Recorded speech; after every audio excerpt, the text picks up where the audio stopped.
오늘은 룻을 사서 아내로 맞이하고 룻을 사서 아내로 맞이하고 이 제목으로 하나님 말씀 전하겠습니다.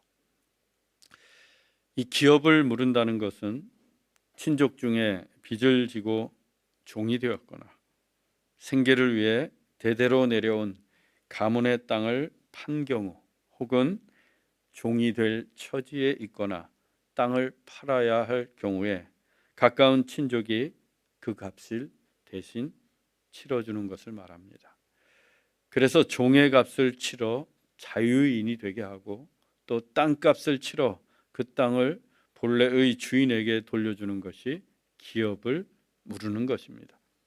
또 한 가지 경우는 자식 없이 죽은 친족의 아내와 혼인을 하여 후사를 낳아 가문을 잇도록 하는, 즉 형사 취수 제도도 이 기업 물을 일에 해당이 됩니다.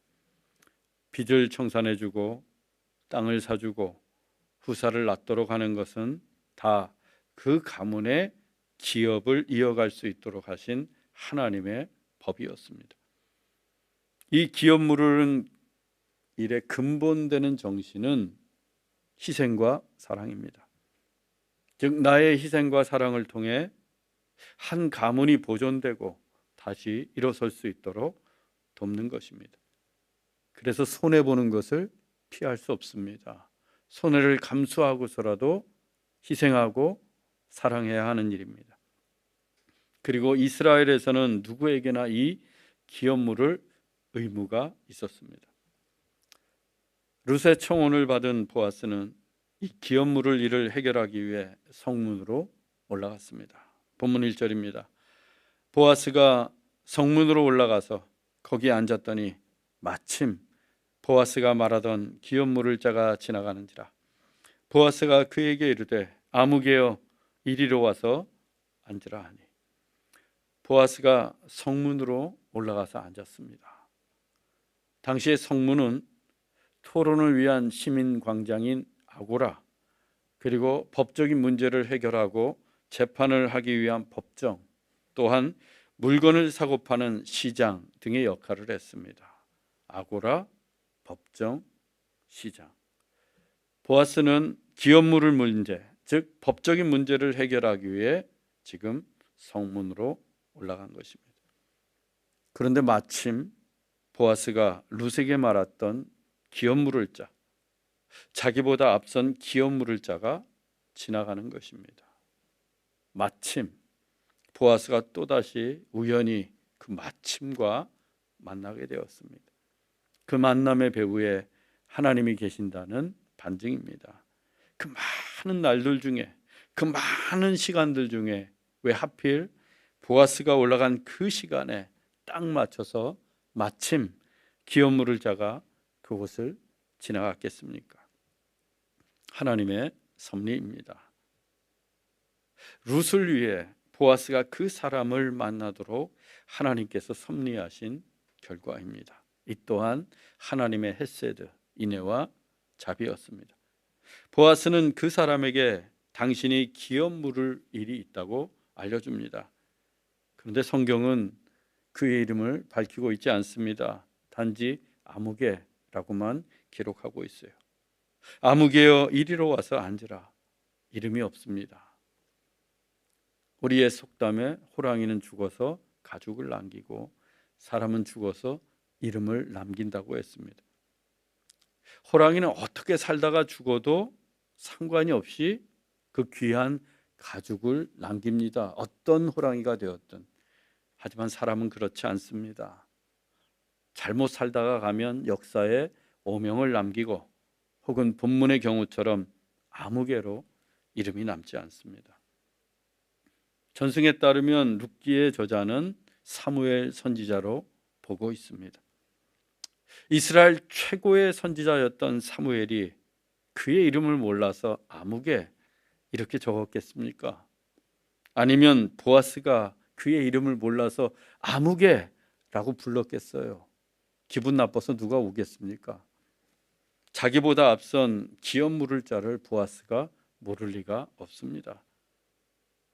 그렇다면 사무엘이 고의로 아무개라고 라고 적은 것입니다.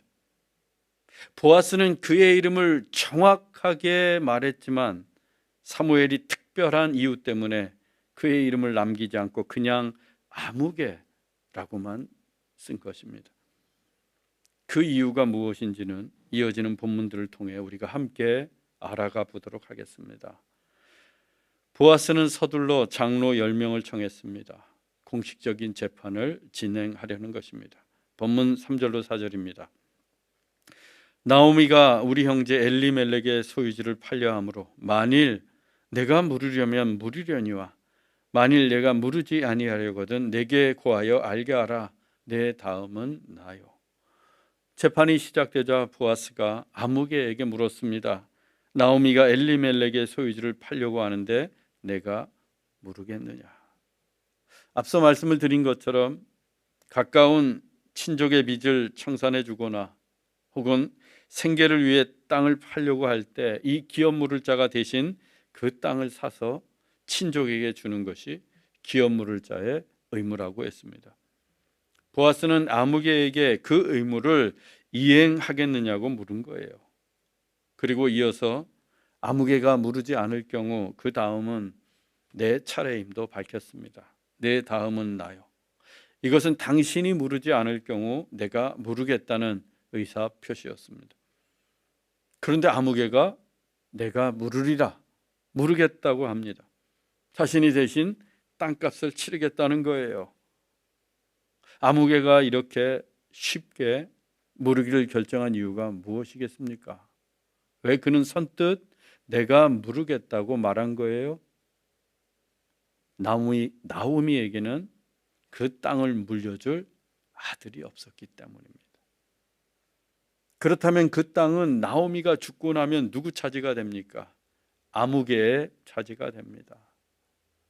이스라엘 백성들은 아무리 돈이 많아도 서로 땅을 사고 팔지 못했습니다. 소유하기 위해서.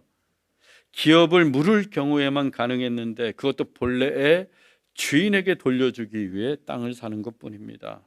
하나님께서 여호수아를 통해 땅을 분배할 때 가문별로 대대로 기업으로 주신 땅이었기 때문입니다. 하지만 나오미의 경우 후사가 없기 때문에 아무개가 기업을 물은다면 나중에 그 땅은 아무개의 것이 됩니다.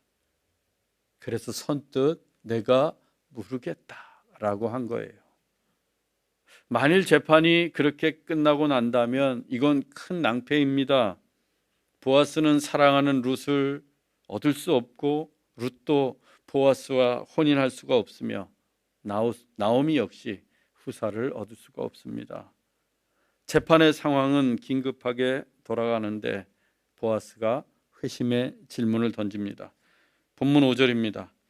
나오미의 손에서 그 밭을 사는 날에 곧 죽은 자의 아내 모압 여인 룻에게서 사서 그 죽은 자의 기업을 그의 이름으로 세워야 할지니라. 이번 재판은 1+1이었어요. 기업을 물을 사유가 땅에만 있는 것이 아니라 그 땅의 본래 주인의 아내에도 해당이 되었습니다. 왜냐하면 본래의 주인이 죽었기 때문입니다. 나오미의 남편 엘리멜렉도 죽었고 그의 두 아들인 말론과 기련도 죽었습니다.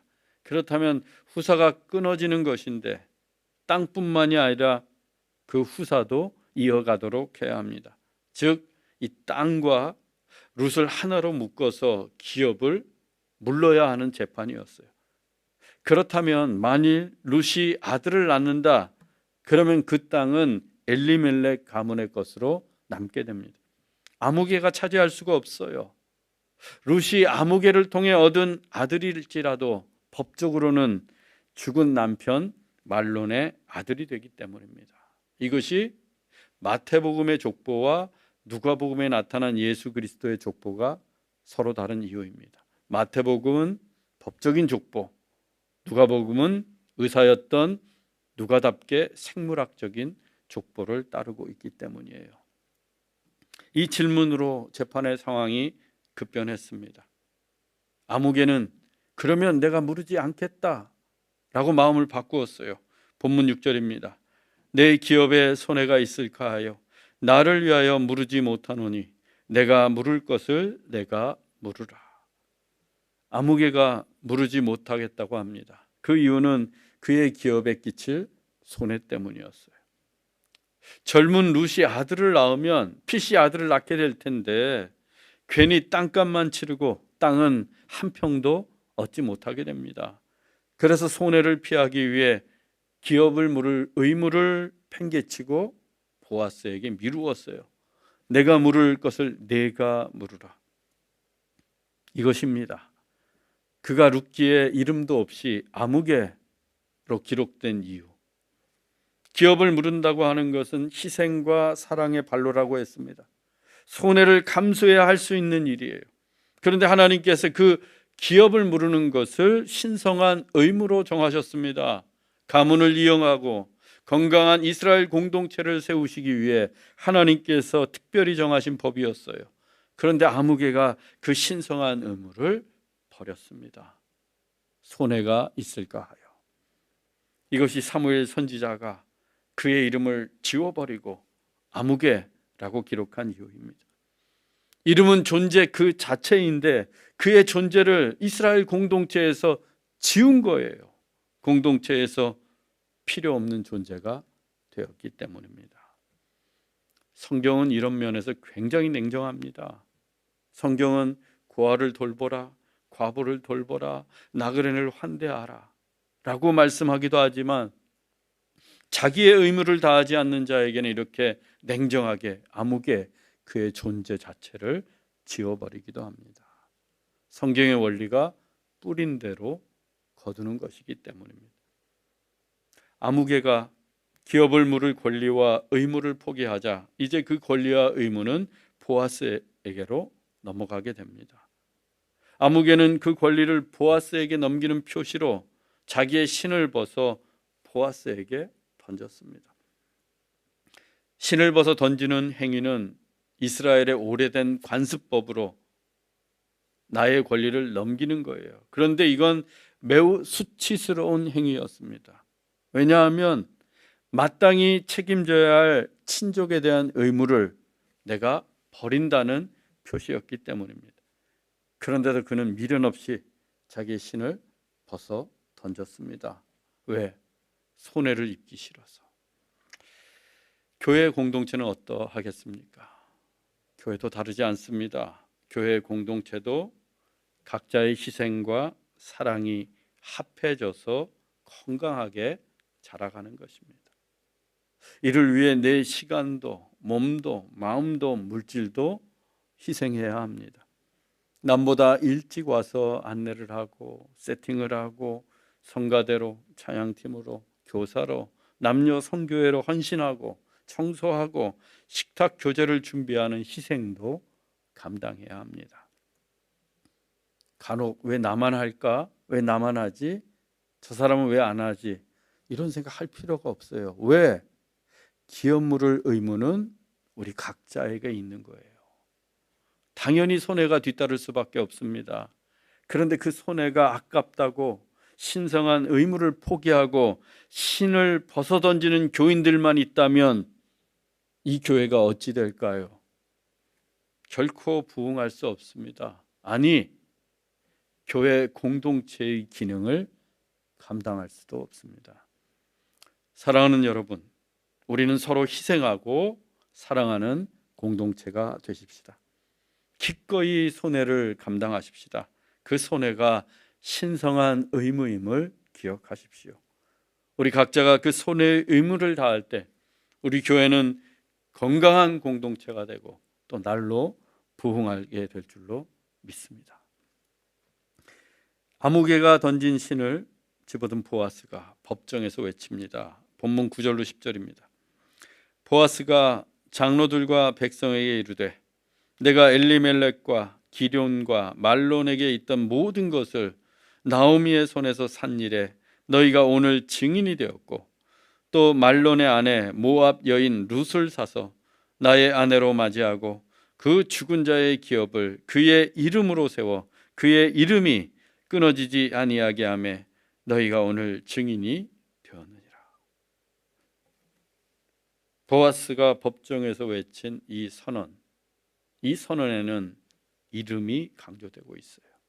아무개라는 이름은 역사 속에서 사라졌는데 보아스의 입을 통해 그리고 룻기를 통해 이름들이 쭉 나열되고 있습니다. 하나님의 섭리예요.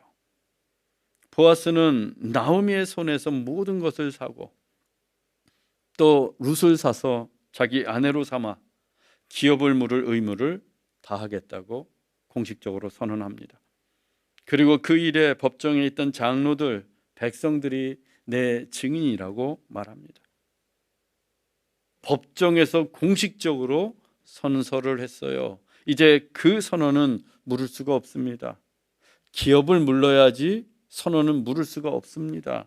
이에 장로와 백성들도 우리가 이 일의 증인이 되었다고 합니다. 그러면서 여호와께서 룻을 통해 내게 상속자를 주어 다말이 유다에게서 낳아준 베레스의 집과 같게 하시기를 원한다라고 축복합니다. 남편이 죽고 후사가 없었던 다말이 시아버지 유다를 통해 얻은 베레스로 인해 남편의 가문을 이어갈 수 있게 되었습니다. 하나님의 축복이었어요. 그와 같은 하나님의 축복이 보아스와 룻에게도 있기를 원한다는 것입니다.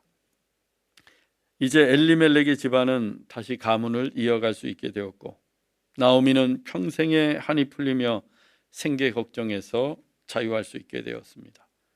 그리고 모압 여인, 이방 여인이었던 룻은 그렇게 원했던 어머니의 백성, 유다 백성이 되었습니다.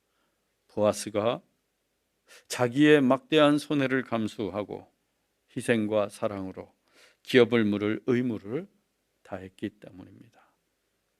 사랑하는 형제자매 여러분, 교회는 아무개가 아니라 보아스가 있어야 합니다. 보아스가 많으면 많을수록 그 교회는 사랑이 넘치고 생명력이 있으며 나날이 부흥해 갈 것입니다. 저는 이 시대에 보아스를 보고 싶습니다. 하나님도 우리 교회에서 보아스를 찾고 계십니다. 우리가 서로에게 하나님이 찾으시는 보아스가 되기를 주 예수 그리스도의 이름으로 축원합니다. 기도하겠습니다. 사랑의 하나님, 주님께서 우리의 보아스가 되어주시기 위해 기꺼이 희생과 사랑으로 헌신해 주셨음을 믿습니다. 십자가 위에서 물과 피를 쏟으시며 죽기까지 손해를 입으시고 우리의 죄값을 치르시기 위해 기업물을 의무를 다하신 주님, 그 은혜와 사랑 감사드립니다. 우리가 이 시대의 보아스가 되기를 원합니다. 교회를 위해 희생하고 사랑하며 손해도 넉넉히 감당할 수 있는 굳건한 믿음을 주옵소서. 그래서 우리 좋은 씨앗 교회가 사랑과 생명이 넘쳐나고 나날이 부흥해가는 교회가 되게 하옵소서. 길이요 진리요 생명이신 예수 그리스도의 이름으로 기도하옵나이다. 아멘.